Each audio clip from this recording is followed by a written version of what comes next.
G'day folks, Ziggy D here with a bit of first impressions of the new Phrecia event, the Ascendancies as I've seen and heard so far, coming back from Path of Exile 2, and an overview for my Impending Doom Harbinger build, which is proving to be quite spicy.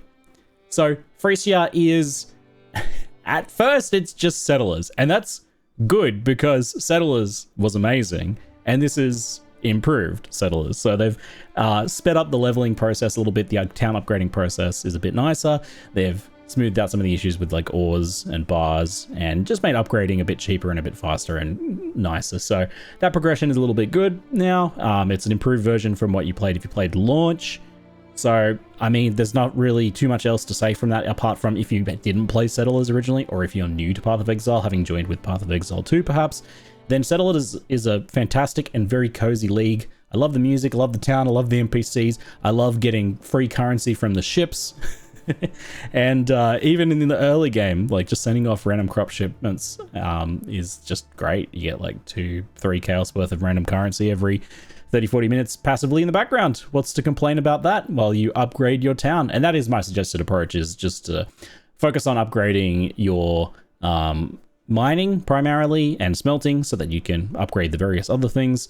The shipping, just to the point where you can send off small shipments of crops regularly and get the faster shipping return, so the ships turn around and come back faster.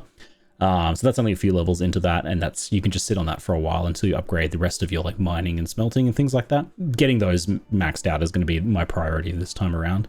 And just being able to send out those regular small crop shipments is great. And later on we can send off some of the bars for runes and scarabs. But for now, I'm just going to be focusing on the currency, and that's great for leveling and just getting those initial gear upgrades and things like that for your build. So what else to say? Settlers is amazing, and it's a glorious return once again. Settlers 3, here we go. As far as the Phrecia League goes, you only start to really notice it actually being a different thing when you ascend. And that's because, I mean, ultimately it's two things, right? It's new Ascendancies, which is wild and crazy, but mostly we're going to experience that at endgame once we've unlocked all of the Ascendancies. And then the new idol system, which all reports of that so far are very promising. I was concerned about it when they initially revealed it, but the idols are looking very positive in terms of how impactful they are. I've seen data mining. I've seen people putting up together like different spreadsheets of like best case scenario loadouts. And I've also heard reports of people's just kind of self-found ones. I am not at endgame yet, but I'll be there today. I'll be testing that today. Looking forward to that. And all reports are they look crazy, impactful. This league is going to be the Wild West of builds and farming strategies. There's going to be ridiculous farming strategies with just unhinged amounts of things that you can stack to points that you couldn't before. So I've heard just figures of like frequently reopenable strong boxes, just super juiced up legions, basically guaranteed 4, 5, and 6 modifier abyss jewels. So there's going to be lots of crazy stuff to do. It is going to be pretty wild for any PoE2 players playing this game for the first time, but that's Path of Exile 1 in a nutshell. Enjoy the craziness. Just dive into it and learn things as you go. So coming back from Path of Exile 2, I expected to be a little bit more of a Whiplash, but actually, I mean, I've been playing this game for over a decade, right? It's like riding a bike. Immediately picked it back up, no real issues. Even transitioning from being full WASD to click to move, fine. Didn't have any issues with that. I went to dodge roll like once, it's fine. But what I did notice is the things that have bothered me the most, actually, I kept wanting to pause. I love that feature in Path of Exile 2. Every time I get a passive, I want to pause and allocate it and think about what I'm putting it into next. But you have to like wait until you've cleared an area or gone back to town or something. And then, I mean, obviously, just like real life, my cat's on fire running past me, and I'm like, hold on, cat, sorry, I need to get safe first before I can put you out. I don't want to die to these mobs and lose some XP, so I do miss being able to pause. Hope that comes to PoE 1 at some point. I miss the NPC that IDs all of our loot with like one click. That's amazing. I want that as well. Going back to scrolls, portal scrolls, and actually using wisdom scrolls. Ugh. They definitely feel so dated. I think they should be completely gone in general in both games. But so hopefully we get like an ID all NPC at some point in PoE 1 as well. I'd love that. And the other thing that I did notice as well was the skill gem system. Coming back to leveling a new character in Path of Exile 1, I was struck by how much I appreciated the lack of gear lock-in for gems. Now, that system in PoE2 isn't perfect. It has its own issues, but I think it is better than Path of Exile 1's. You can't change your gear because you're stuck on your sockets. You can't get the full link with the colors you need. You're starving for Jeweler's Orbs, all those things. So that new gem system is amazing, and I definitely missed that. By the time you get to endgame, it's solved. It's not a problem from then on, so it's pretty temporary, but that first leveling experience is much nicer with that new gem system. So definitely missed those. But, I mean, overall, Path of Exile 1 is really fun. It's fast, it's fun, it's cozy, it's a good time. But all around, a triumphant return to classic Path of Exile. I've taken to calling it classic PoE. I don't know what you're all going to call it. PoE 1, PoE classic. Ooh, I like that. Old school Path of Exile, maybe? Maybe, like RuneScape, possibly? Various options. I don't know. What are you going to go for that one? So that's kind of my first impressions as of now. The Ascendancies are looking very fun. Initial reports from my viewers, just kind of like testing the waters and just polling people. Almost everyone seems to be happy with their initial choice, which is a very good sign. There are Ascendancies that haven't been picked because they look bad and people are saying they are bad, or at least are bad as starters, and maybe will be better once people figure out builds for them. But anything people could transition a build over to, like copy over to and adapt to a new Ascendancy well, especially if it was a popular build, seems to be doing well. And the Ascendancies people expected to be fun and interesting are fun and interesting. And my experience as Harbinger is that the first node I got was 100% increased area of effect of Hex skills, and Temp Chains has no reservation. That's a very impactful first node to get. You immediately feel that. Especially playing Impending Doom, where Curse AoE is huge. So just having Temp Chains Blasphemy for free all of a sudden, and having gigantic AoE boost. What a first node.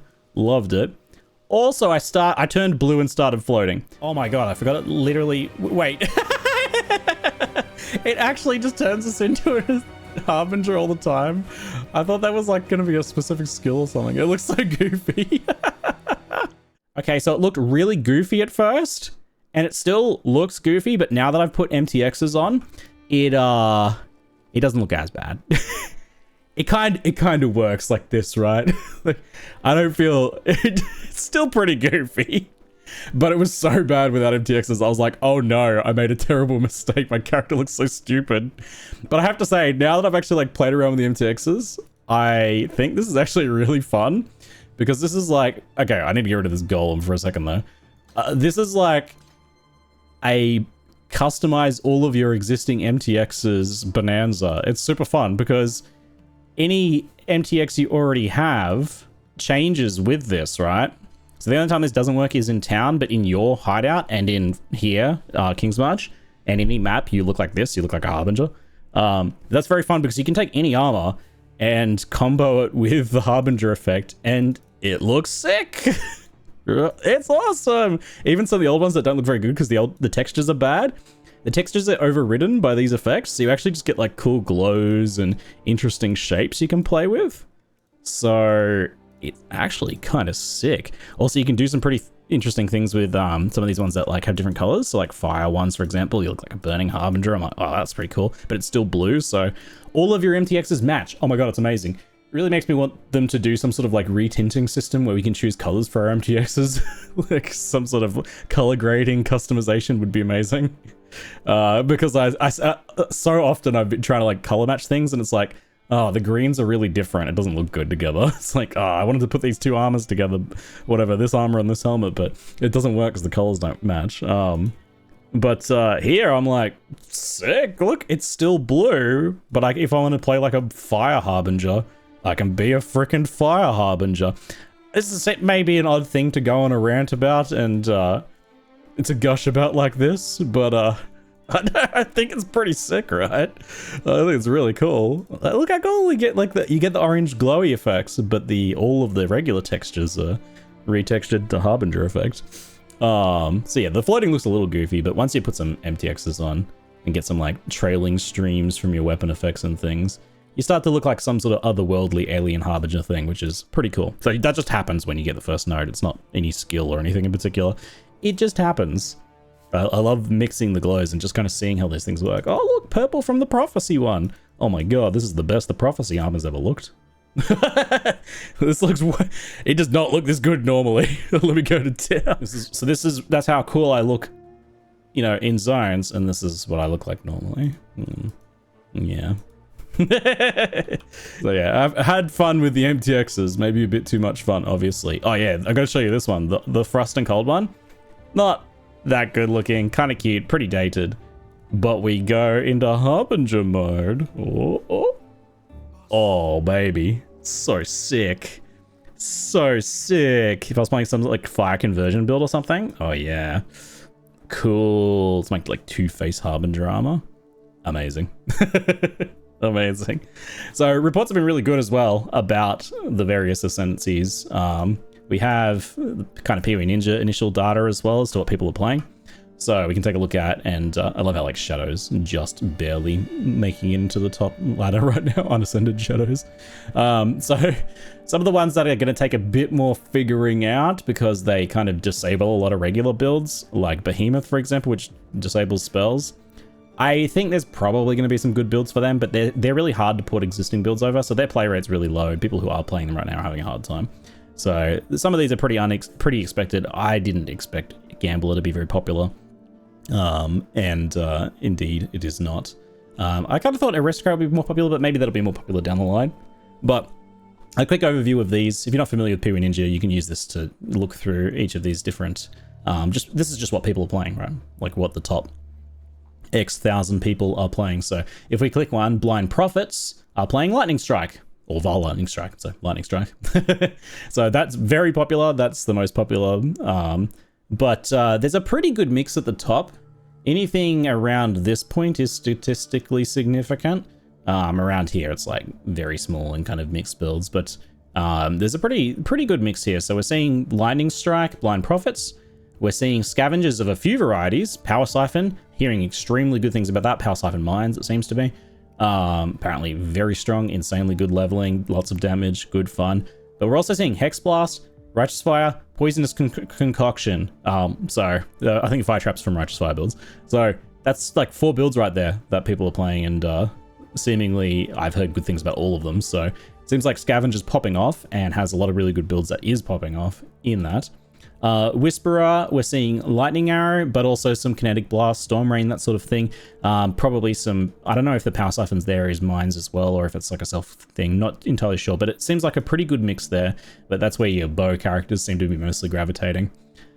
Ancestral here, General's Cry, Tectonic Slam, Cyclone, pretty good mix here too actually, with like Earth Shatter, Sunder, some of the more traditional kind of popular long-lasting melee characters in there. Surfcaster's proven pretty popular as expected, with lots of Power Siphon, Penance Brand characters, always a good choice. And then some Sparkers and things like that. I've heard a bit about those. Haven't heard about some of the others, but they're there, they're on the list, so they're getting played. What is the Servant? So you can take a look through these as well. I'll link to PoE Ninja if you're not familiar. We've got some Mirror Arrow and Summon Raging Spirits. I think Poison SRS, that must be this one, I think. Yeah, because that's Servant of Arakali. I heard Poison SRS was doing really well, so that's probably some Poison SRS there. Oh, and Cobra Lash too. I have heard good things about Cobra Lash. Nice to see Viper Strike. I do like my Viper Strikes. And I heard about like the Summon Wolves and things. Apparently there's just some really kind of crazy leveling things that are just like super strong. Someone said that, yeah, having level 20 wolves while you're like level really low level is pretty strong, it turns out. And you're like, yep, sounds pretty strong.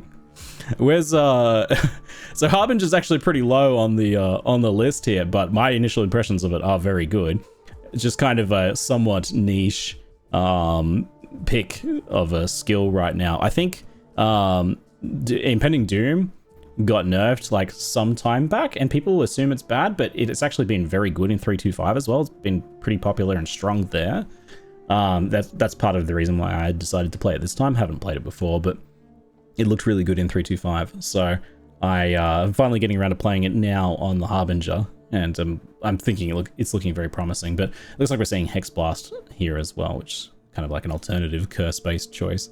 So don't necessarily think if something's got like a 0.5 pick rate that's going to be bad. I think Harbinger's going to be good. It's just these are going to be like the more popular builds currently, and probably a bit stronger in many cases.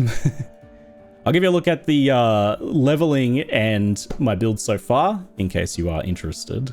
So Impending Doom is a support gem that causes a chaos damage explosion when a curse expires. Waiting around for a curse to expire is not how a build works, so the way you actually do it is you force the curse to expire by overriding it with other curses. Then this is typically done with Vixen and Cascade. So you self-cast a curse with Impending Doom and Cascade, and then that rapidly reapplies the curse, and then the Vixen's curses auto-trigger when you cast your curse, and that overrides your curses. And what you do is you apply enough curses with Vixens that you're going beyond your curse limit. So I can have 3 curses applying, but I am trying to apply 4. So once we exceed that limit, the initial curse that we're casting ourselves is removed, thus triggering Impending Doom and Doom Blast and that explosion. And that all happens very rapidly with that cascading cycle from the Vixen's gloves and the self-casting. So you get lots of chaos explosions, and we can then scale poison damage off of that as well. So get ourselves up to 100% chance to poison and do some nice poison scaling to get some very good damage over time. And a big part of this is like to build single target is you scale AoE, so that you can get really nice overlaps.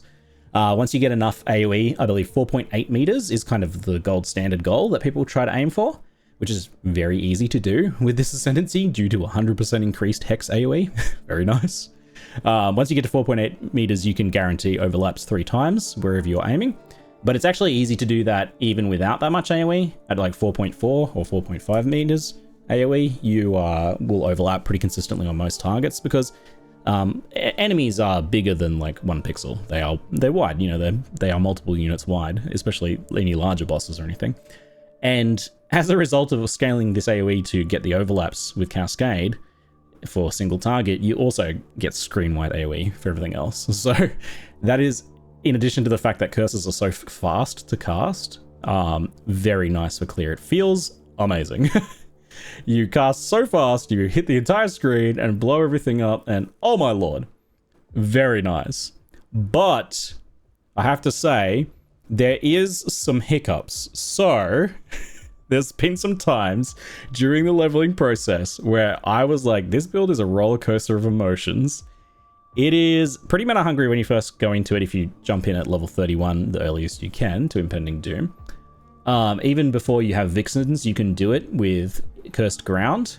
You just use Cursed Ground and Cascade, and it will try to spam reapply, and because you can only have 1 Cursed Ground, it will remove it so it's just a 1-button build, just the same as with Vixens, but it just uses that Cursed Ground, so it takes that extra support gem slot and you don't get as many curses.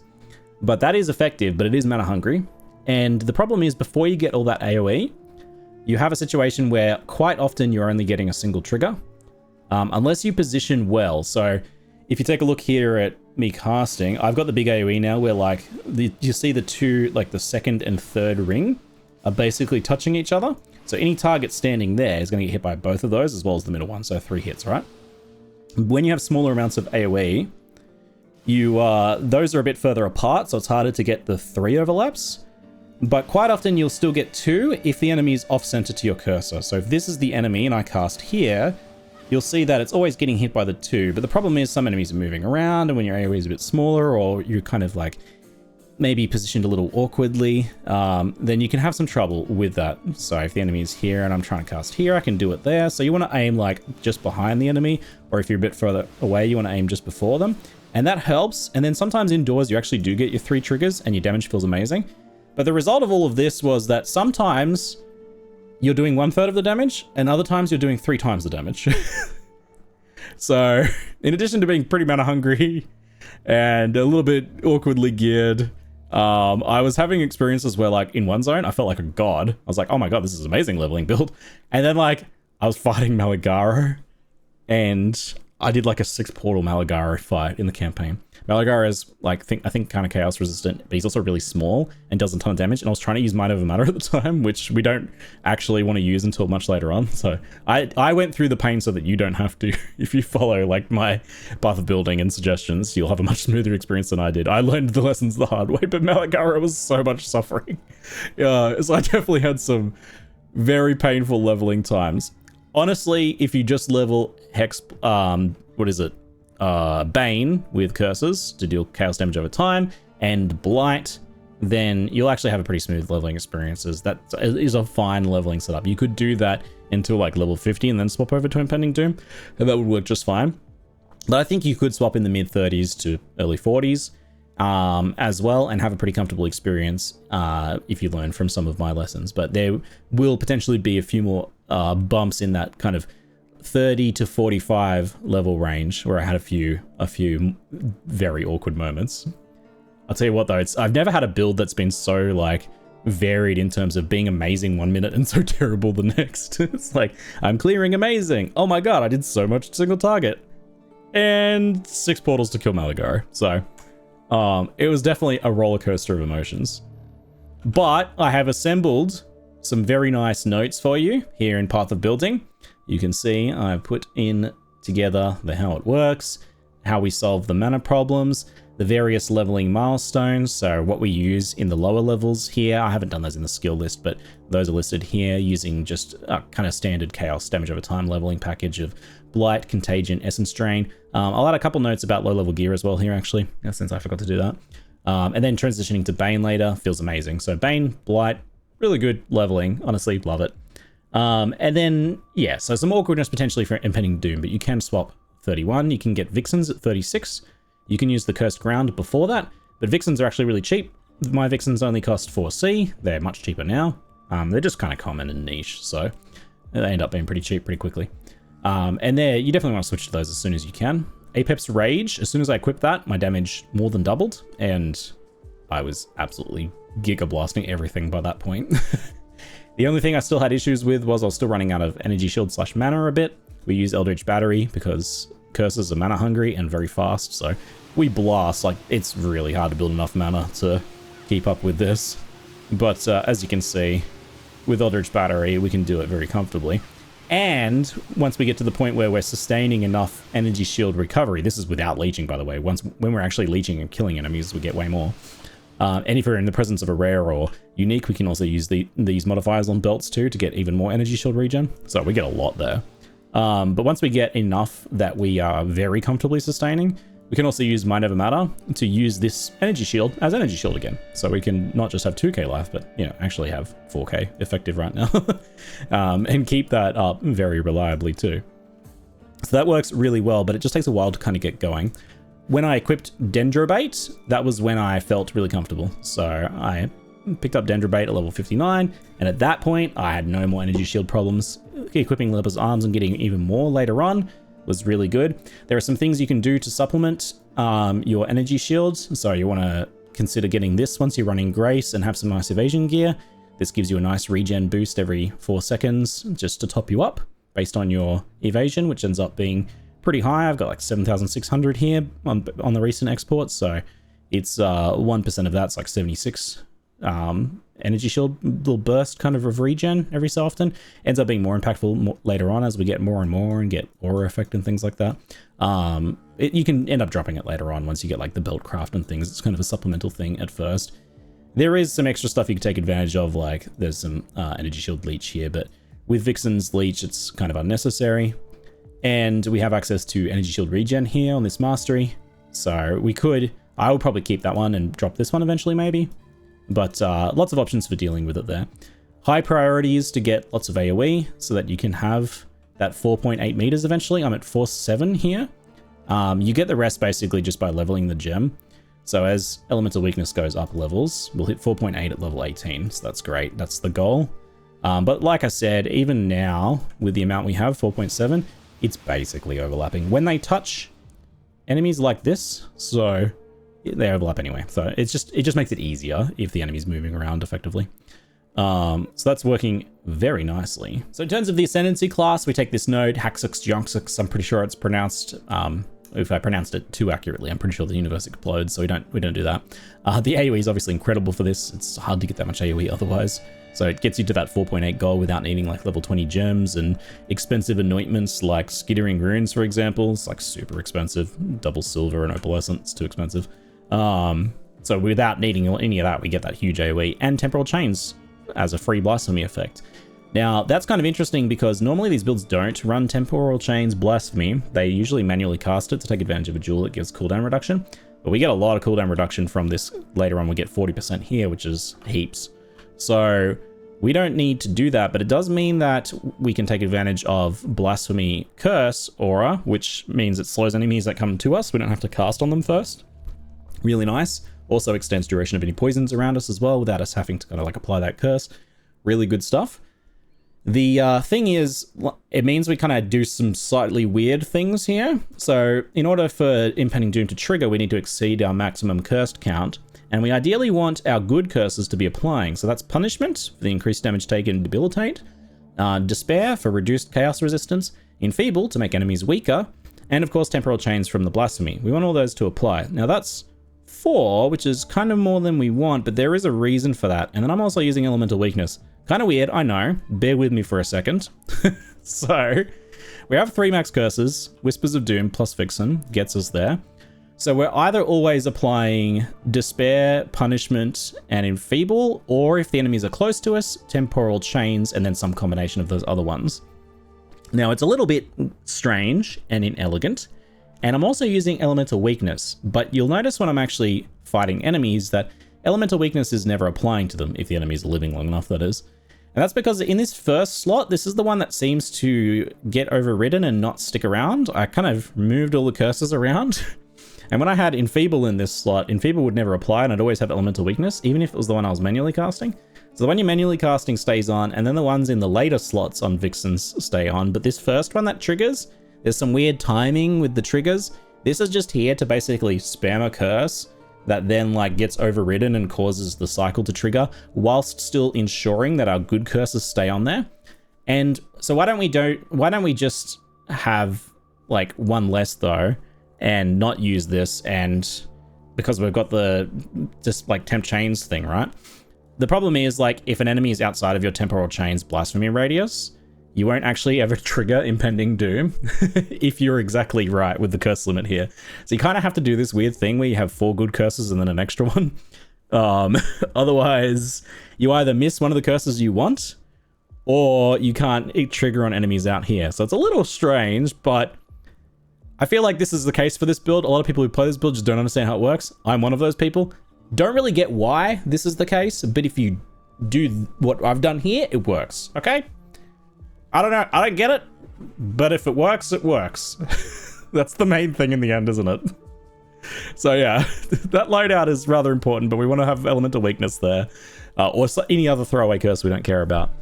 And then that just lets us be able to trigger outside of our Despair, outside of our Temporal Chains Blasphemy radius, and also within, and still have good curses on the enemies ultimately. For the rest of the nodes, I took the recovery early on. This is kind of dependent if you have like your good energy shield evasion gear.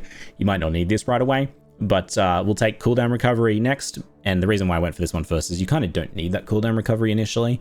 I'm gonna look more into the cooldown recovery mechanics and cast rate, and because there's some things you can do with kind of breakpoints and stuff, so I'll have to see how important that is. And then later on, we'll get the Harbinger of Time for the action speed. I imagine these two will pair nicely together because the cooldown will kind of increase the trigger rate of Vixens and Impending Doom, which both have cooldowns, so that's why that cooldown is pretty important. And then the action speed will allow us to cast and move a lot faster. So looking forward to that. So that's the plan for the Ascendancies there. And overall, I think it's a pretty strong one for this build. This is very much just a barrage of things I've discovered so far and leveling notes, but check out the notes. Check out the Path of Building, ask any questions that you have, and I'll try and do more comprehensive, more well thought out after I've not played for like an excessive amount of time and had very little sleep. So this is just kind of an initial look here, but very happy with how it's going so far and very excited to see how it continues to proceed. It's pretty fun to be in Path of Exile and playing just ridiculously overpowered builds once again. So folks, thanks very much for attending my TED Talk. Hope you enjoyed yourselves. If you want some more specific guidance on the build or any thoughts on settlers, then check it out. I'll put some links in the description for some useful stuff, including there is a cheat sheet for the shipping that I made as to what you get for each different resource. So you want to check that out. If you haven't seen any of the Settlers things, you could check out some of my Settlers guides that I made during Settlers Leagues. I'll try and make some more good videos over the coming days with less rambling. But that's it for now. I'm Ziggy D, and thanks for watching.